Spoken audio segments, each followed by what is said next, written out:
Ayan o. Diyan papunta ako dyan sa ano dyan sa Pamian. Yung mga bago na kasi akong kaibigan dyan eh. Kaya Kaya na tayo. paano Sabaw lang nakakahingi tayo. ako dyan ng sabaw. Ayan. Mami, sarap yan.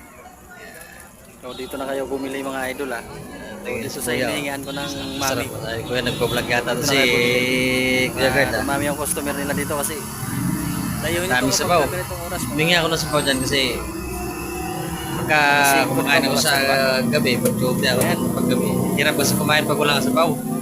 Kaya buti na lang yung mga kaibigan tayo dyan na kahit pa paano na kahingi tayo. At siyempre, may sabaw-sabaw tayo. So, maraming salamat dyan sa mga kaibigan ko na nagbibigay ng sabaw ng mami. So, thank you very much. Sana marami pa at God bless sa inyong dalawa sa mga butihing puso nyo na nagbibigay ng sabaw sa kay Kuya God. So, thank you